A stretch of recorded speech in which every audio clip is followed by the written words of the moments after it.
الرحمن الرحیم الحمدللہ رب العالمین والصلاۃ والسلام علی خاتم النبیین اللہم صلی علی محمد وعلی آل محمد کما صلیت علی ابراہیم وعلی آل ابراہیم انک حمید مجید اللہم بارک علی محمد وعلی آل محمد کما بارکت علی ابراہیم وعلی آل ابراہیم انک حمید مجید اشرح لی صدری ویسر لی امری واحلل عقدۃ من لسانی یفقہوا قولی۔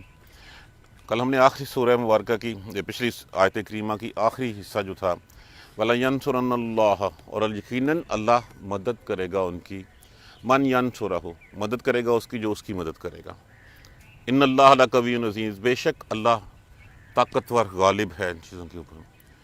سورہ مبارکہ کی ان آیت کریمہ کی شان نزول جیسے پہلے بھی میں عرض کر چکا ہوں کہ مفسرین کا اتفاق ہے اس کے اوپر کہ یہ آیت کریمہ رسول اللہ صلی اللہ علیہ وآلہ وسلم کے سفر ہجرت کے دوران اتری، اور پھر جب سفر ہجرت کے دوران اتری یعنی کہ مکہ سے اب چل پڑے تھے، مدینہ پہنچے نہیں تھے۔ اب جب یہ کہا گیا کہ مدد کرے گا اللہ ان کی جو اس کی مدد کرتے ہیں، کن کی مدد کرے گا؟ جنہوں نے گھر بار چھوڑا ہے اپنا، جنہوں نے اپنے بہن بھائی رشتہ دار سارے چھوڑے ہیں اور اللہ کے رسول کے ساتھ جو ہے وہ مدینہ کی طرف جو ہے وہ چل پڑے ہیں۔ اب انہی کے بارے میں جو ہے وہ اللہ تبارک و تعالیٰ نے، دیکھیے کسی کو جب اقتدار ملنا ہوتا ہے، کسی نے اقتدار میں آنا ہوتا ہے تو وہ کیا کہتا ہے؟ وہ پہلے اپنا ایک منشور، ایک مینیفیسٹو جو ہے وہ دیتا ہے۔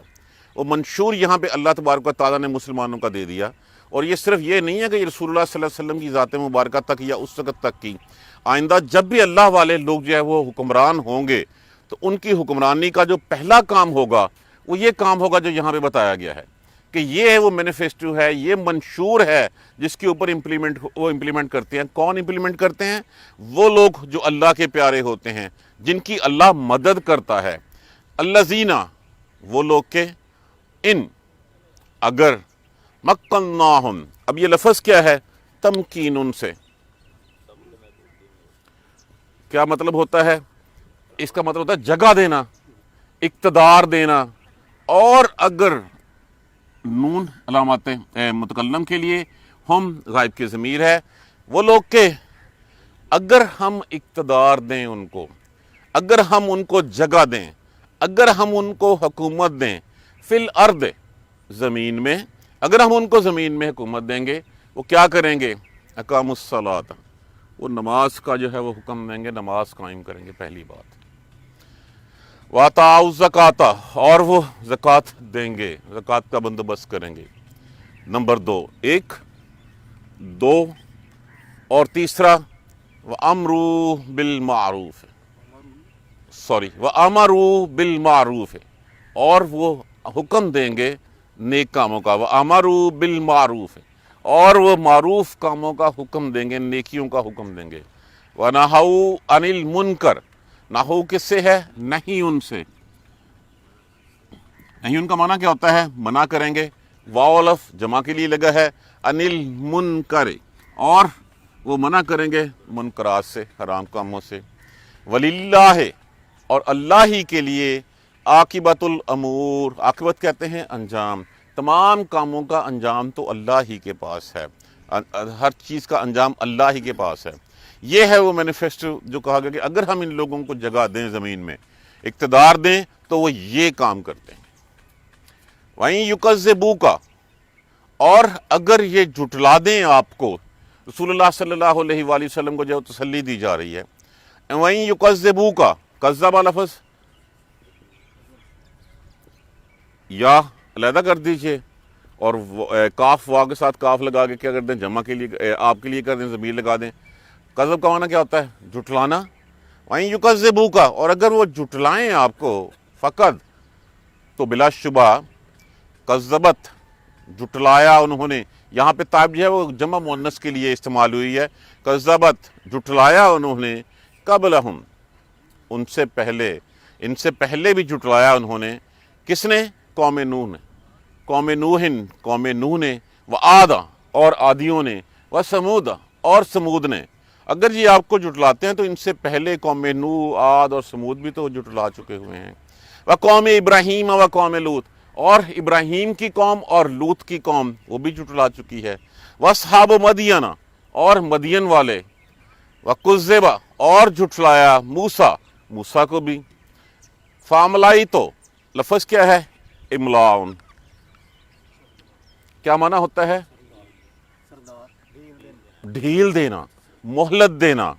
فے علیحدہ کر لیجئے، پس لفظ املا اور اس کے ساتھ تا لگا ہوا ہے میں متکلم کے لیے. پس میں نے مہلت دی للکافرین، کافروں کو. تو میں نے ان سب نے جھٹلایا، فعملیت، پس مہلت دی میں نے، للکافرین، کافروں کو، ثم، پھر، اخذتہم، اب لفظ اس میں سے اخذ علیحدہ کر لیجئے، کیا معنی ہوتا ہے؟ پکڑ لینا. اور اس کے بعد تے کے اوپر پیش ہے تو وہ کیا کہہ رہی ہے؟ پکڑ لیا کس نے؟ میں نے. کن کو؟ ہم، ان کو. پھر میں نے ان کو پکڑ لیا. میں نے پہلے تو مہلت دی، پھر پکڑ لیا ان کو. فکیفا، پس کیسا، کانا، تھا، نکیر. نکیر بیسیکلی معنی تو ہوتا ہے اس کا انکار کرنا، لیکن اس کا جو تھوڑا سا اس کا مفہوم تھوڑا سا بڑا کر دیں تو بڑا ہوتا ہے کسی کام کے اوپر انتہائی ناخوشی کا اظہار کرنا اور اس کی وہ حالت کر دینا کہ دنیا اس حالت سے سبق سیکھے. وہ ہے دگرگوں حالت کر دینا اس کی، کہ اس برے حال میں اس کو کر دینا کہ لوگ اس سے انجام سے سبق سیکھیں. ویسے اس کا معنی نکیر انکار ہوتا ہے، لیکن یہاں پہ اس کا معنی عذاب ہے.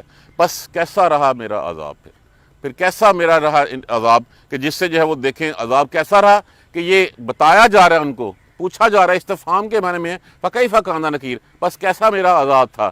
وہ عذاب کیسا تھا کہ وہ بستیاں راستے میں پڑتی تھیں، وہ دیکھتے تھے جاتے ہوئے، ان سب کو ڈھا دیا گیا. کیسا عذاب کہ ایک تو کچھ لوگ تو ایسے تھے جن کے چہرے مسخ کر دیے گئے، ایسے تھے جن کے سروں کے اوپر پتھروں کی بارش ہو گئی، ایسے تھے زمین میں دھنس دیے گئے اور ان کا نام و نشان مٹ گیا.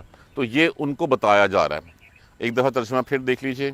الذین، وہ لوگ کے، ان مکناہم، ہم جگہ دیں ان کو، فی الارض، زمین میں، اور وہ لوگ کہ اگر ہم ان کو زمین میں اقتدار دیں، اقاموا الصلاۃ، وہ نماز کا نظام قائم کریں گے، وہ نماز قائم کریں گے، وآتاؤا الزکوٰۃ، اور وہ زکوٰۃ دیں گے، وامروا بالمعروف، اور وہ حکم دیں گے نیکیوں کا، بھلائی کے کاموں کا، ونہوا عن المنکر، اور وہ منع کریں گے منکرات سے، وللہ عاقبۃ الامور، اور اللہ ہی کے لیے تمام انجام کار ہے، تمام کام اللہ ہی کی طرف لوٹائے جاتے ہیں. وَإِن يُكَذِّبُوكَ، اور اگر وہ جھٹلاتے ہیں آپ کو، فَقَدْ كَذَّبَتْ، تو بلا شبہ جھٹلایا انہوں نے، قبلہم، پر جھٹلایا ان سے پہلے، قبلہم، ان سے پہلے، قوم نوح، قوم نوح نے، وعاد و سمود، اور عادیوں نے اور سمود نے، قوم ابراہیم، اور ابراہیم علیہ السلام کی قوم نے، وقوم لوط، اور لوط کی قوم نے، واصحاب المدین، اور مدین والوں نے، وکذب موسیٰ، اور جھٹلایا موسیٰ کو، فعملیت، پس مہلت دی میں نے، للکافرین، کافروں کو، ثم اخذتہم، پھر پکڑ لیا ان کو میں نے، فکیف کان نکیر، پس کیسا میرا عذاب رہا. رسول اللہ صلی اللہ علیہ وآلہ وسلم کو تسلی دی جا رہی ہے کہ اگر ان لوگوں نے آپ کو جھٹلا بھی دیا ہے تو کوئی بات نہیں، ان کے بڑے بھی جو ہے وہ یہی کرتے رہے ہیں. کتنی بھی روشن مثالیں جو ہیں وہ سامنے ہیں. اس سے پہلے یہ مینیفیسٹو کی بات، منشور کی بات، کہ اگر ان کو اقتدار دیں گے تو پھر پہلے کام کیا ہوتے ہیں. یہ نہیں ہوتا کہ اپنے جائیدادیں، اپنے محلات کھڑے کریں گے. یہ وہ لوگ ہیں، یہ کون سے لوگ ہیں؟ جن کی مدد جو ہے وہ اللہ نے کی ہے، جنہوں نے اپنا سب کچھ جو ہے وہ اللہ کی خاطر چھوڑ دیا، اپنے بھائی بند، رشتہ دار، جائیدادیں، مال. جیسے میں نے کل صہیب رومی رضی اللہ تعالیٰ عنہ کا بتایا، میں نے ابو سلمہ ام سلمہ رضی اللہ تعالیٰ عنہما دونوں کا بتایا، پھر عیش بن ربیع رضی اللہ تعالیٰ عنہ کے، کہ یہ وہ لوگ تھے جنہوں نے اپنے بھائی بہن بند سب کچھ چھوڑا. کس لیے چھوڑا؟ اللہ کی رضا کے لیے. اور پھر کہتا کہ اللہ کہتا کہ جب وہ میری مدد کرتے ہیں، میرے دین کی خاطر نکلتے ہیں، تو پھر میں ان کو جگہ دوں گا. میں ان کو پھر جو ہے اگر ان کو زمین میں دیتا ہوں تو وہ کیا کرتے ہیں؟ وہ پھر سب سے پہلے نماز کا حکم دیتے ہیں کہ نماز جو ہے اس کا بندوبست کرنا ہے، نماز جو ہے وہ سب کے لیے لازم ہے. اور نماز کے لیے یہ نہیں کہ نماز جو ہے جس نے پڑھی نہیں پڑھی، گورنمنٹ کے احکامات ہوں اس کے اوپر کہ نماز لازم ہے، سارے پڑھیں جا کے. اقاموا الصلاۃ، وہ نماز کا نظام قائم کرتے ہیں. وآتاؤا الزکوٰۃ، اور پھر وہ زکوٰۃ کا جو ہے وہ بندوبست کرتے ہیں. زکوٰۃ کا کہ سب بڑے سے لینی. رسول اللہ صلی اللہ علیہ وسلم نے زکوٰۃ کا حکم دیا. آپ صلی اللہ علیہ وسلم کے وصال کے بعد لوگوں نے انکار کیا تو حضرت ابوبکر صدیق رضی اللہ تعالیٰ عنہ نے جہاد کا حکم دے دیا.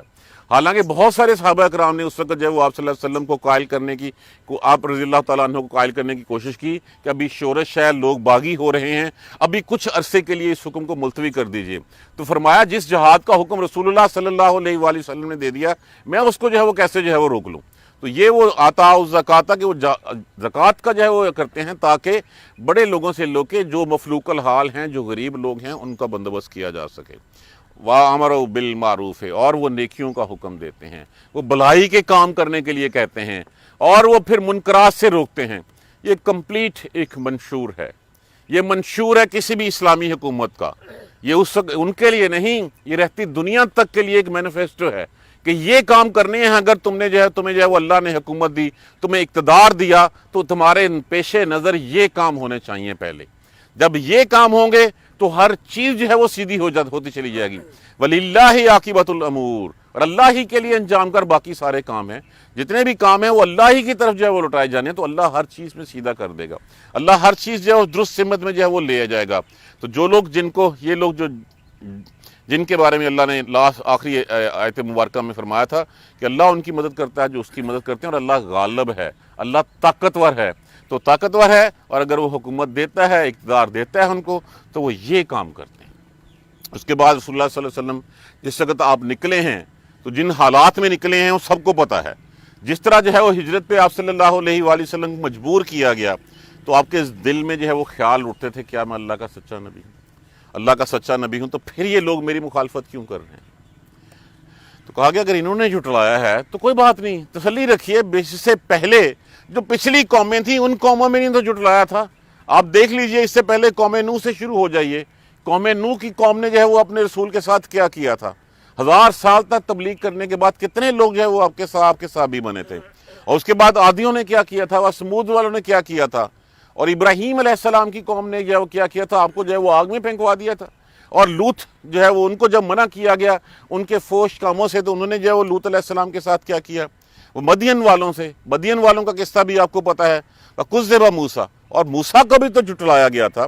اب موسیٰ کو تو جھٹلایا ان کی قوم نے نہیں جھٹلایا تھا، موسیٰ کو پہلے جو ہے وہ قبطیوں نے جھٹلایا تھا، جو مصری تھے، فرعونی تھے، انہوں نے جھٹلایا تھا۔ انہوں نے تو جو ہے وہ جھٹلایا نہیں تھا، انہوں نے مانا تھا، لیکن یہ کہ کرنے سے انکار کرتے تھے، عمل نہیں کرتے تھے، جو کام ان کو کہا جاتا ہے وہ نہیں کرتے، املا ان سے۔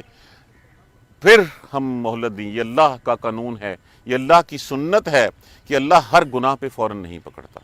اگر یہ بات تو خطاب تو مشرکین مکہ سے ہے کہ اگر یہ مشرکین جو ہے اور یہ سمجھتے ہیں اور ان کے پاس ابھی مہلت ہے اور ان کو کچھ نہیں ہو رہا، وہ یہ سمجھتے ہیں کہ شاید یہ نبی جو ہے وہ خالی دھمکیاں ہی دے رہا ہے، محض تنبیہ کر رہا ہے، لیکن اس سے جو ہے وہ ان کو کوئی فرق نہیں پڑنے والا، ان کے اوپر کوئی آسمان نہیں ٹوٹ رہا، ان کے اوپر کوئی عذاب نہیں آ رہا، تو کہا گیا کہ پھر ہم نے ان کو مہلت دی تھی، تو ہم یہاں بھی ان کو جو ہے وہ مہلت دیتے ہیں۔ اللہ اگر گناہ کے اوپر فوراً پکڑنا شروع کر دیں تو اس کائنات میں کوئی ذی روح باقی نہ رہے، سب جو ہے وہ فوراً سے پہلے جو ہے پکڑے جائیں۔ اللہ مہلت دیتا ہے۔ اللہ مہلت کیوں دیتا ہے؟ اللہ اپنی حکمت کے تحت مہلت دیتا ہے کہ یہ شاید اس نے جو ہے وہ راہ راست پہ آنا اس کی قسمت میں، اس کے مقدر میں لکھا جا چکا ہے۔ اگر نہیں ہے تو پھر یہ بھاگ کے کہاں جائے گا؟ وہ کتنا گھمنڈ کر لے گا، کتنا تکبر کر لے گا؟ کیا زمین و آسمان کے کنارے جو ہے وہ توڑ کے کہیں باہر نکل جائے گا؟ کیا اللہ کی دی ہوئی آکسیجن کے علاوہ کہیں اور سے وہ سانس لے لے گا؟ کیا اللہ کی زمین کی پیدا کی ہوئی چیزوں کے علاوہ کہیں اور سے کھا لے گا، کچھ کر لے گا؟ کہیں نہیں جانے والا وہ۔ تو اللہ ان کو مہلت دیتا ہے، اور مہلت ایک خاص ٹائم تک دی جاتی ہے، اور یہ مہلت اللہ کا احسان عظیم ہوتا ہے۔ مہلت کس لیے ہوتی ہے؟ مہلت ہوتی ہے اللہ کی طرف رجوع کرنے کے لیے، توبہ طائب کرنے کے لیے، کہ گناہ کے بعد، جیسے صدیق اکبر رضی اللہ تعالیٰ عنہ نے فرمایا تھا کہ جس نے گناہ کے بعد 2 رکعت اچھی طرح وضو کر کے نماز پڑھی اور دل سے جو ہے وہ اللہ سے دعا مانگی اور توبہ کی اس کام کو دوبارہ نہ کرنے کی، تو ایسے ہی ہے جیسے ماں کے پیٹ سے بچہ نکلا۔ تو اسی طرح اللہ مہلت دیتا ہے، مہلت اسی لیے دیتا ہے کہ معافی مانگ لے، پلٹ لے۔ اگر نہیں پلٹے گا تو کیا کر لے گا؟ کہیں وہ بھاگ کے تو نہیں چلا جائے گا، اللہ کے جو ہے وہ دی زمین سے باہر تو نہیں نکل جائے گا۔ پھر کیا کرتا ہے؟ ثم اخذتہم، پھر پکڑ لیا ہم نے ان کو۔ جب ان کا پکڑ لیا تو پھر ان کا انجام جو ہے وہ سامنے ہے ہمارے۔ قوم عاد کے ساتھ کیا ہوا تھا؟ کسی قوم کے ساتھ تو جو ہے وہ تند و تیز ہواؤں نے جو ہے ان کو اجاڑ ڈالا، جو کہتے تھے کہ ہم جیسے جو ان جیسے طاقتور لوگ جو ہے وہ نہیں تھے، وہ کیا ستونوں پہ محل بنایا کرتے تھے، اور وہ تھے دوسرے کون، جنہوں نے پتھروں میں غاروں میں جو ہے وہ پہاڑوں میں جو ہے وہ اپنے گھر بنا لیے تھے۔ آج کی سائنس دیکھ کے حیران ہے کہ وہ اتنا سب کچھ کیسے کر رہے تھے۔ ان کو اللہ نے جو ہے وہ کسی کو چنگاٹ سے مار دیا، کسی کو تند و تیز ہواؤں نے جو ہے وہ اڑا کے رکھ دیا، کسی کے اوپر آسمان سے پتھروں کی بارش ہو گئی، کسی کے لیے زمین دنسا دی گئی، اور کسی کے چہرے مسخ کر دیے گئے۔ وَكَيْفَ كَانَ نَكِيرٌ، کیسا تھا پھر میرا عذاب۔ تو کیا ان کو یہ یاد نہیں ہے؟ کیا ان کی پرانی قوم میں وہ کیا ہے کہ وہ اگر زمین میں چلیں پھریں تو ان کو بہت ساری نشانیاں، مدینہ سے تبوک کی طرف جاتے ہوئے راستے میں جو ہے وہ بے تحاشا بستیاں، وہ بستیاں عادیوں کی سمودیوں کی جو الٹی ہوئی تھیں، ان کی نشانیاں پڑی ہی ہوتی تھیں۔ کیا وہ نہیں دیکھتے وہاں پہ جا کے؟ ان کو نظر نہیں آتا وہاں پہ کہ یہ ان لوگوں کے ساتھ کیا ہوا تھا؟ تو اگر یہ بھی جھٹلاتے ہیں تو کوئی خیر ہے، تسلی رکھیے، ان کو اللہ نے مہلت ایک خاص مدت تک دی ہوئی ہے، اور اس مدت کے بعد انجام ان کا بھی وہی ہوگا جو پہلے لوگوں کا ہوا تھا۔ اور وہ انجام کتنے عرصے میں؟ 2 ہجری میں بدر ہوتی ہے، اور 2 ہجری میں جو ہے وہ 70 بڑے سردار قریشیوں کے جو ہے وہ مسلمانوں کے ہاتھ سے جو ہے وہ مارے جاتے ہیں۔ یہی ان کا انجام ہے۔ کہاں گیا وہ ابو جہل؟ کہاں گئے وہ باقی بڑے بڑے سردار جو ہے وہ جنہوں نے آپ کا جینا جو ہے وہ دوبر کر رکھا تھا؟ اور پھر کیا ہوا؟ ایک دن ایسا ہوا یا مسلمان رسول اللہ صلی اللہ علیہ وسلم کی اطاعت کرنی پڑی، یا مکہ چھوڑ کے جانا، یا ان کو مار دیا گیا۔ یہی حکم ملا تھا، اس کے علاوہ اور کوئی حکم نہیں تھا۔ تو ان کا تمام کام جو ہے وہ اللہ ہی کی طرح لوٹائے جانے ہیں۔ اللہ کا عذاب کیسا رہتا ہے، یہ ساری چیزیں روزے روشن کی طرح یہاں ہیں۔ یہ بات ان کے لیے نہیں ہے، یہ بات میرے آپ کے لیے بھی ہے۔ آج ہم اگر اس راہ پہ نہیں چلیں گے، آج ہم اللہ کا کہا ہوا نہیں مانیں گے، تو اللہ کا کیا بگاڑ لیں گے ہم تو کچھ نہیں بگاڑ سکتے۔ اللہ نے جس طرح ان بستیوں کو تباہ کر دیا، کیا ہم جو ہے وہ پچھلے آنے والے زلزلے بھول گئے ہیں جو یہاں پہ آتے تھے؟ کیا ابھی ہم موجودہ حالات میں کرونا جیسی بیماری جو ہے وہ بھول گئے ہیں؟ ہم کتنا پلٹے ہیں؟ ہم نے ان عذابوں سے کیا سیکھا ہے؟ ہم نے کبھی اپنے اوپر امپلیمنٹ کر کے دیکھا ان کو کہ یہ عذاب اللہ کی طرف سے آئے ہیں، یہ کرونا اللہ کی طرف سے عذاب ہے؟ اس سے پہلے جو زلزلے آئے تھے، جو سیلاب آتے ہیں، یہ اللہ کی طرف سے جو تمہیں ایک وارننگ ہوتی ہے۔ ہم نے کیا سیکھا ان سے؟ کیا ہم نے اپنے راستے سیدھے کر لیے؟ مسلمانوں کا تو یہ حال ہے کہ مسلمانوں کو جب اللہ جگہ دیتا ہے تو سب سے پہلے نماز قائم کرتے ہیں۔ کیا ہم نے وہ نماز کا سسٹم قائم کر لیا؟ ہم ہمیشہ کہتے ہیں کہ وہ کرے وہ کرے وہ کرے وہ کرے، ہم اپنی ذات سے کیوں نہیں شروع ہوتے؟ دیکھیں، کوئی معاشرہ تب تک ان کو فالو نہیں کر سکتا جب تک کروانے والا اپنی ذات کے اوپر اس کو امپلیمنٹ نہیں کرتا پہلے۔ کیا ہم نماز کے پابند ہیں؟ کیا ہم زکوٰۃ دیتے ہیں؟ کیا ہم نیکیوں کا حکم کرتے ہیں؟ کیا ہم برائیوں سے منع کرتے ہیں؟ اگر ہم یہ نہیں کرتے تو پھر ہمیں دوسرے کسی کو کہنے کا کوئی حق نہیں ہے۔ پہلے اپنی ذات کے اوپر امپلیمنٹ کیجئے۔ ہماری تو نماز میں ہی آنکھ نہیں کھلتی۔ ہم کتنے ہیں ہمیں جو ریگولر جو ہے وہ نماز مسجد میں پڑھنے جاتے ہیں؟ مساجد کس لیے بنائی گئی ہیں؟ اس لیے کیا رسول اللہ صلی اللہ علیہ وسلم نے فرمایا کہ میرا دل کرتا ہے کہ میں کسی کو اپنی جگہ پہ کھڑا کروں اور جا کے ان لوگوں کے گھروں کو آگ لگا دوں جو گھروں میں بیٹھے ہوئے ہیں۔ تو ہم جب امپلیمنٹ نہیں کریں گے، جب ہم پڑھیں گے نہیں، دیکھیں قرآن پڑھ کے عمل نہ کرنا قرآن کا انکار ہے۔ اس کا مطلب ہے کہ مجھے قرآن پہ شک ہے کہ یہ اللہ کی کتاب نہیں ہے، یہ حکم اللہ کا ہے لیکن میں اس کو ماننے سے انکار کر رہا ہوں۔ جب میں نے پڑھ لیا، میں نے سن لیا، پھر میں عمل کیوں نہ کروں؟ اس کا مطلب ہے کہ میں اس کا انکار کر رہا ہوں۔ تو یہی چیزیں سوچنے کی ہیں کہ وہ لوگ جن کو ہم جگہ دیتے ہیں، وہ نماز قائم کرتے ہیں، وہ زکاتیں دیتے ہیں، وہ نیک کاموں کا حکم دیتے ہیں۔ یہاں پہ نیک کام کا کسی کو کہہ کہ دیکھیں اگلا مذاق اڑاتا ہے، اگلا جو ہے وہ پتہ نہیں کیا کیا کچھ کر دیتا ہے۔ اگر کسی کا مذاق اڑاتا بھی ہے، اس کو سنت نبوی سمجھ کے برداشت کر لیجئے۔ تبلیغ کے کاموں میں جتنا رسول اللہ صلی اللہ علیہ وسلم کو ستایا گیا، جتنی اذیتیں دی گئیں، اس کا تو اشیر بھی جو ہے وہ ہمیں جو ہے وہ کسی نے کبھی کچھ نہیں کہا۔ تو جو کچھ ہے وہ خود جو ہے وہ برداشت کیجئے کہ یہ بھی سنت نبی ہے۔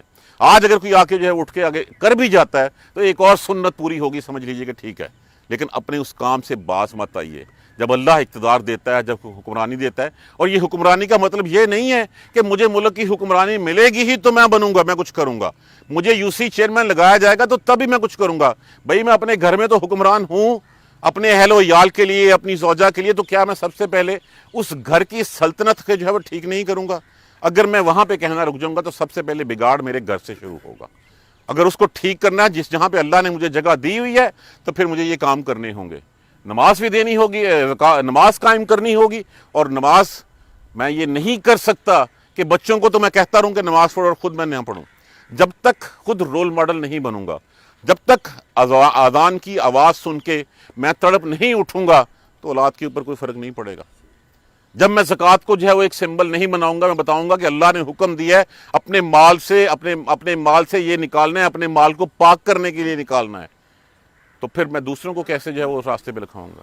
جب میں ان کو نیک کام کرنے سے جب برائی دیکھوں گا تو میں ان کو جو ہے وہ ڈانٹوں گا، ان کو ماروں گا، اور میں ان کو نیک کام کرنے کا حکم نہیں دوں گا۔ یہ ہے وہ میری سلطنت۔ اس سلطنت میں ہم نہیں کریں گے تو پھر ہم کسی سے کیا توقع رکھتے ہیں؟ ہم تو یہ کہتے رہتے ہیں فلاں نے کچھ نہیں کیا، فلاں نے کچھ نہیں کیا، فلاں نے کچھ نہیں کیا۔ آپ یہ دیکھیں میں نے کیا کیا ہے۔ جب تک میں ٹھیک نہیں ہوں گا تب تک باقی دنیا ٹھیک نہیں ہوگی۔ تو پہلے ہمیں اپنی اس میں کو ٹھیک کرنا ہے۔ ان کو یہی بات اللہ نے کہی ہے۔ یہ اوورال مت سمجھیے کہ یہ صرف حکومت کی بات ہے، یہ تو بات میرے آپ کے گھر سے شروع ہوتی ہے کہ اگر جگہ دیتے ہیں ہم ان کو زمین میں تو وہ نماز قائم کرتے ہیں، زکوٰۃ دیتے ہیں، نیک کاموں کا حکم دیتے ہیں، برائیوں سے روکتے ہیں، اور سارے انجام کار اللہ ہی کی طرف لوٹائے جانے والے ہیں۔ اللہ ہی کی طرف جو ہے وہ سارے کاموں کی عاقبت ہے، انجام سارے اللہ کی۔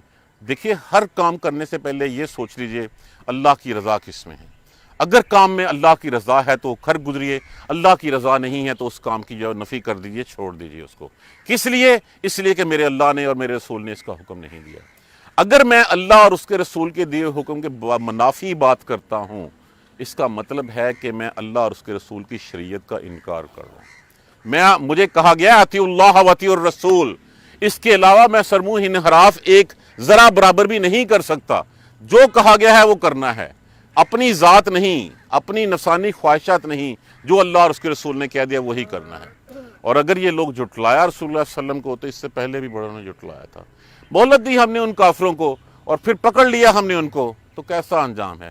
دیکھ لو، زمین میں چلو پھرو اور دیکھو ان لوگوں کے ساتھ کیا ہوا تھا۔ تو کل کو تمہارا قصہ بھی ایسے ہی ہو سکتا ہے، ان مشرکین کا مکہ کا قصہ بھی ایسے ہی ہو سکتا ہے۔ میں اور آپ بھی کہانیوں کی زینت ہو جائیں گے اور کچھ عرصے بعد، پتہ نہیں اگلے لمحے کی مہلت ہے کہ نہیں ہے، پھر کیا ہوگا؟ میں اور آپ بھی جب قبر میں پڑے ہوں گے، کتنی دیر تک آپ کی اولاد یا اس کی اولاد، اس کے علاوہ تیسری جنریشن کے بعد کوئی قبرستان میں کوئی نہیں گھستا، کوئی یاد بھی نہیں کرتا، کوئی دعا بھی نہیں مانگتا آپ ان لوگوں کے لیے، تو ساتھ کیا جائیں گے؟ وہی اعمال ہی جائیں گے، وہی صدقہ جاریہ ہوں گے۔ مہلت ہے، کچھ کر لیں، جن کاموں کا حکم دیا ہے ان کو کر لیں، ان کو پکڑ لیں، جن سے چھوڑنے کا حکم دیا ہے چھوڑ دیں، جتنی اللہ نے مہلت دی ہے اس مہلت کا فائدہ اٹھا لیں، اللہ سے معافی مانگ لیں، اللہ کے بتائے ہوئے راستے پہ چل پڑیں، نیک کاموں کا حکم کریں، برائیوں سے روکیں، نماز پڑھیں، زکوٰۃ دیں، اور یہی سب کچھ ہے، یہی زندگی ہے۔ اگر کامیابی چاہتے ہیں تو ہمیں اس قرآن پہ چلنا ہوگا، نہیں تو پھر ہم قرآن کو پڑھتے ہیں، ثواب لیتے ہیں، بند کرتے ہیں، گھر جا کے پھر اگلے 24 گھنٹے بعد پھر آ کے بات سن لیتے ہیں کہ اچھی بات ہے، چلو ٹھیک ہے دیکھ لیتے ہیں، امپلیمنٹ نہیں کریں گے، اس وقت تک کوئی فائدہ نہیں ہوگا۔ اللہ ہمیں قرآن سمجھ کر پڑھنے اور اس پر عمل کرنے کی ہمت اور توفیق دے۔ دیکھیں ہر آیت خود کھل کے جو ہے وہ بتا رہی ہے کہ مجھے زندگی کیسے گزارنی ہے، ہر آیت۔ اور جب کہا گیا کہ یہ رہتی دنیا تک کے لیے راہ ہدایت ہوگا، رہتی دنیا تک کے لیے لوگ اس سے ہدایت پکڑیں گے، یہ ہے وہ معجزہ رسول اللہ صلی اللہ علیہ وآلہ وسلم کا۔ باقی سارے معجزے نبیوں کے ساتھ آئے، نبی گئے دنیا سے، وہ ختم ہو گئے۔ یہ معجزہ رہتی دنیا تک کے رسول اللہ صلی اللہ علیہ وسلم کا جو معجزہ ہے وہ ساتھ رہے گا۔ اس کو پکڑ لیں، ہم پکڑ لیں گے تو کامیابی ہے، نہیں تو پھر انجام سامنے لکھا ہوا ہے۔ جزاک اللہ خیر۔ سبحانک اللہم و بحمدک، اشہد ان لا الہ الا انت، استغفرک و اتوب الیک۔ اعوذ باللہ من الشیطان الرجیم، بسم اللہ الرحمن الرحیم۔ الحمدللہ رب العالمین، الحمدللہ رب العالمین، الحمدللہ رب العالمین۔ اللہم صلی علی محمد و علی آل محمد کما صلیت علی ابراہیم و علی آل ابراہیم انک حمید مجید۔ اللہم بارک علی محمد و علی آل محمد کما بارکت علی ابراہیم و علی آل ابراہیم انک حمید مجید۔ ربنا لا تؤاخذنا ان نسینا او اخطأنا، ربنا ولا تحمل علینا اصرا کما حملتہ علی الذین من قبلنا، ربنا ولا تحملنا ما لا طاقۃ لنا به واعف عنا واغفر لنا وارحمنا انت مولانا فانصرنا علی القوم الکافرین۔ ربنا لا تزغ قلوبنا بعد إذ هديتنا وهب لنا من لدنك رحمة إنك أنت الوهاب، رب اغفر وارحم وأنت خير الراحمين۔ یا رب ارحمهما كما ربياني صغيرا، یا رب ارحمهما كما ربياني صغيرا، یا رب ارحمهما كما ربياني صغيرا۔ اللهم اغفر لنا وارحمنا، اللهم اغفر لنا وارحمنا، اللهم اغفر لنا وارحمنا۔ ربنا تقبل منا انك انت السميع العليم وتب علينا انك انت التواب الرحيم۔ الحمد لله، آمين یا رب۔